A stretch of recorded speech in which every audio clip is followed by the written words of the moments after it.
സിംഗപ്പൂരിൽ ജനിച്ചു വളർന്നെന്ന് പറഞ്ഞപ്പോ ഞാൻ കരുതി അമ്മച്ചി ഇംഗ്ലീഷ് പഠിപ്പിക്കാൻ ട്യൂഷൻ ടീച്ചറെ വെക്കണമെന്ന് പറഞ്ഞ് പൈലിച്ചാൻ എന്തൊരു കളിയാക്കായിരുന്നു. എന്റെ പിള്ളേരെ ആ കൊച്ചിത്തിരി കാറ്റു കൊള്ളട്ടെ. ഓ, ഈ അമ്മച്ചിക്ക് പുത്ത മരുമകൾ വന്നപ്പോ ഞങ്ങള് മക്കളെ ഒന്നും വേണ്ട. അതേടി, എനിക്കിനി നിന്റെ ഒന്നും ഓരോ ഓശാരവും വേണ്ട. മോള് വാ.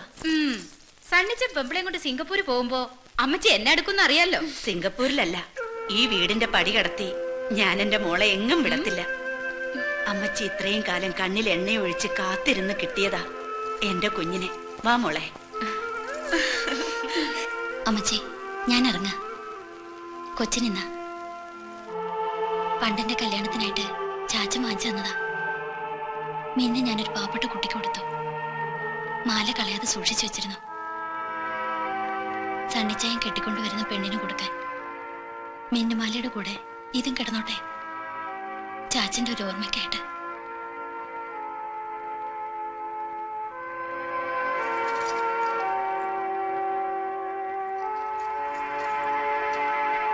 സണ്ണിച്ചായ, നാളെ കാലത്ത് രണ്ടാളും കൂടി പോയി ചാച്ചനെ കുഴിമാടത്തിൽ പ്രാർത്ഥിക്കണം.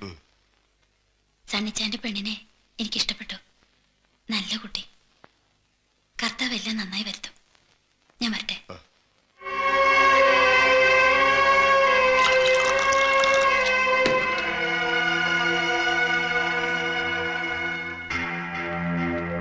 കുറച്ച് കൂടിപ്പോയി അല്ലേ അച്ഛൻ? വേണ്ടി വന്നു.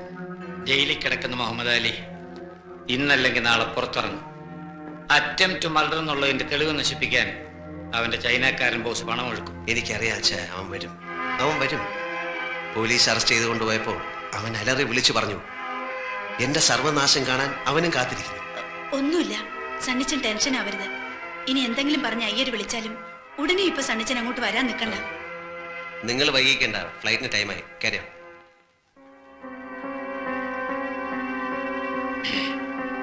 ഇനി ആരോടും യാത്ര പറയാൻ നിൽക്കുന്നില്ല. വരട്ടെ.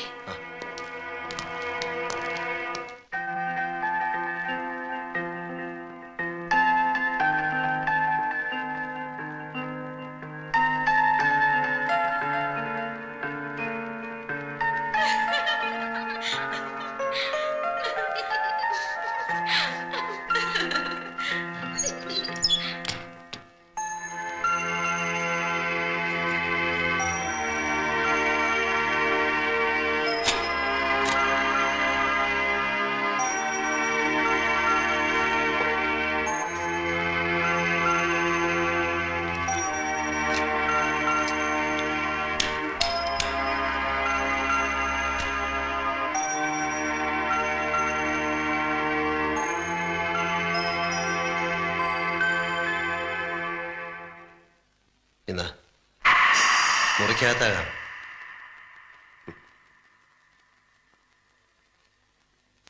ഒരു കുടുംബ ജീവിതം തുടങ്ങാൻ പോവുകയാണ്. ഭാര്യാഭർത്താക്കന്മാരുടെ മാനസിക ഐക്യമാണ് ദാമ്പത്യത്തിന്റെ വിജയം. കുടിയും വലിയൊക്കെ ഉപേക്ഷിച്ച് നല്ല പിള്ള ചമഞ്ഞാൽ പാലോ മറ്റത്തെ സണ്ണിച്ചന്റെ ഭാര്യയായി എന്നിവിടെ കഴിയാം എന്ന് കരുതുന്നുണ്ടാവും അല്ലേ? 6 മാസത്തെ കരാറിൽ വാടകയ്ക്കെടുത്തൊരു പെണ്ണാണ് നീ എന്ന കാര്യം ഇടയ്ക്ക് ഓർമ്മിക്കുന്നത് നല്ലത്. മറന്നിട്ടില്ല. എനിക്കിപ്പോ നിങ്ങളോട് തോന്നുന്ന വികാരം എന്താണെന്നറിയാമോ? ഒരു തേർഡ് റേറ്റ് കൂട്ടിക്കൊടുപ്പുകാരനോട് തോന്നുന്ന അറപ്പ്. സ്വന്തം അമ്മയും പെങ്ങന്മാരെയും വഞ്ചിച്ചിട്ട് നിങ്ങൾ ഈ കളിക്കുന്ന നാടകത്തിൽ ആരാണ് ജയിക്കുന്നത്? നിങ്ങളോ? ഞാനും നിങ്ങളും തമ്മിൽ 10 ലക്ഷം രൂപയുടെ കമ്മിറ്റ്മെന്റ് മാത്രമേ ഉള്ളൂ. ആ 10 ലക്ഷം രൂപ ഇന്ന് എന്റെ കയ്യിലുണ്ടായിരുന്നെങ്കിൽ അത് നിങ്ങളുടെ മുഖത്തെറിഞ്ഞിട്ട് ഞാൻ ഈ രാത്രി ഇറങ്ങി പോകുമായിരുന്നു. പാലോമറ്റത്ത് സണ്ണിച്ച ഇതൊന്നുമല്ല ഹീറോയിസം. 5 ലക്ഷം രൂപ പ്രതിഫലം വാങ്ങിച്ച് യാതൊരു മുൻ പരിചയമില്ലാത്ത എന്നെ കുത്തുപാളയെടുപ്പിക്കാൻ വേഷം കെട്ടി പുറപ്പെട്ടപ്പോ എവിടെയായിരുന്നു ഇതിന്റെ ആദർശവും ഫിലോസഫിയും? അതിന് വിശുദ്ധമായ ഒരു മറുപടി എനിക്കുണ്ടായിരുന്നു. വിശക്കുന്ന 4 വയറുകൾ, എന്റെ അനുജത്തിയുടെ ചാരിത്രം. ഏത് കോടതിയും എനിക്കതിന് മാപ്പ് തരും. നിങ്ങൾ ഈ കളിക്കുന്ന വഞ്ചനയ്ക്ക് എന്ത് ന്യായീകരണമാണുള്ളത്? എനിക്ക് ജയിക്കണം. എന്നെ തോൽപ്പിച്ചവരെ എനിക്ക് തോൽപ്പിക്കണം. തെമ്മാടി പറമ്പിൽ അടക്കിയ മനുഷ്യന്റെ മകന്റെ കല്യാണം ഒരു വട്ടം മാറി. എല്ലാ ഒരുക്കങ്ങളും പൂർത്തിയാക്കിയിട്ടും മകളുടെ കല്യാണവും നടന്നില്ല. 3ാമതും പള്ളിപ്പറമ്പിൽ ഒരുക്കിയ എന്റെ ഈ കല്യാണം കൂടി നടന്നില്ലായിരുന്നെങ്കിൽ എന്റെ അപ്പച്ചന്റെ കുഴിമാടത്തിനടുത്ത് എനിക്കൊരു കുഴി കൂടി വെട്ടേണ്ടി വരുമായിരുന്നു. എന്റെ അമ്മച്ചിയുടെ ഒരു വട്ടമെങ്കിലും ഞാനത് ജയിച്ചോട്ടെ. ആദർശത്തിന്റെ ത്രില്ലിൽ ഇവിടെ നീ എന്നെ ഒറ്റിക്കൊടുക്കാൻ ശ്രമിച്ചാൽ കൊന്ന് കുഴിച്ചു മൂടും നിന്നെ ഞാൻ. ഇല്ല, ഒറ്റിക്കൊടുക്കില്ല. മരിക്കാനുള്ള ഭയം കൊണ്ടല്ല, നിങ്ങളുടെ വിജയങ്ങൾ കാണാൻ.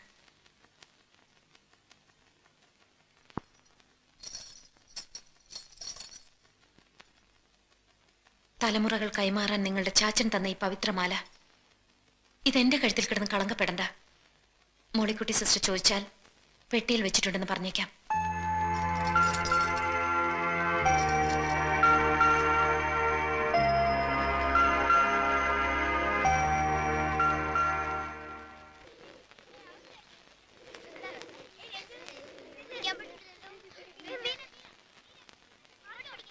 പപ്പയുടെ ടിക്കറ്റിന്റെ കാര്യം ഞാൻ വിളിച്ചു പറഞ്ഞിട്ടുണ്ട്.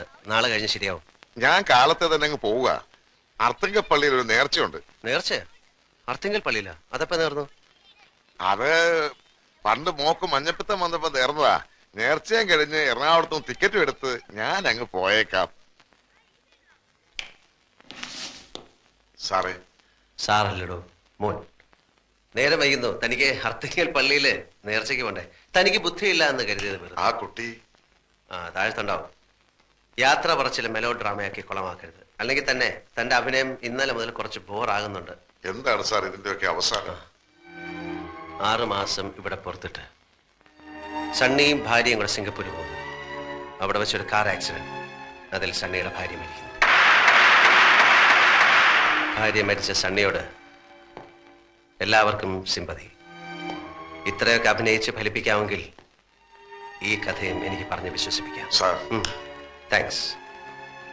Thanks for everything Iyer John. വാ.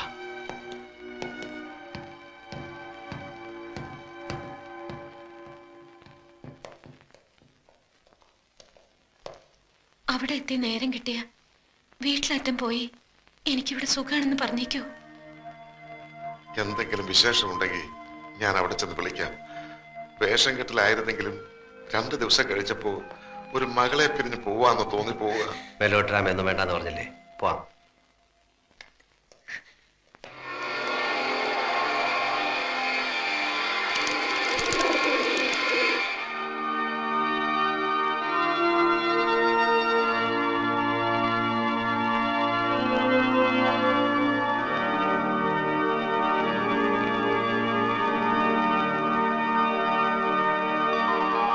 ആകാശങ്ങളിൽ വാഴും തിരുതാരാനാഥനു സ്തോത്രം. എന്നും നന്മകളേകൂ, ഞങ്ങൾക്കെല്ലാ പുണ്യവും നൽകൂ.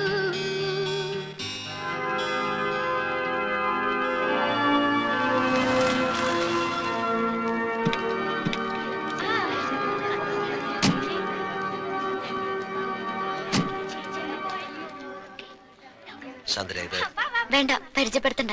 ഞങ്ങൾ പരിചയപ്പെട്ടോളാം. ഞാൻ പള്ളിമേടയിലുണ്ടാവും. നാൻസി അല്ലേ? എങ്ങനെ മനസ്സിലായി? പരിചയപ്പെട്ട നാൾ മുതൽ സണ്ണിച്ചൻ ഏറ്റവും കൂടുതൽ പറഞ്ഞിരിക്കുന്നത് നാൻസിയെ കുറിച്ചുള്ള വർത്താനങ്ങളാ. നാട്ടിലെ എന്ത് കാര്യം പറഞ്ഞു തുടങ്ങിയാലും അത് നാൻസിയിൽ വന്നാവും അവസാനിക്കുക. കൂടിക്കാഴ്ചയും മനസ്സ് ചോദ്യവും ആരും അറിയാതെ തമ്മിൽ കാണാറുള്ളതും എല്ലാം എന്നോട് പറഞ്ഞിട്ടുണ്ട്.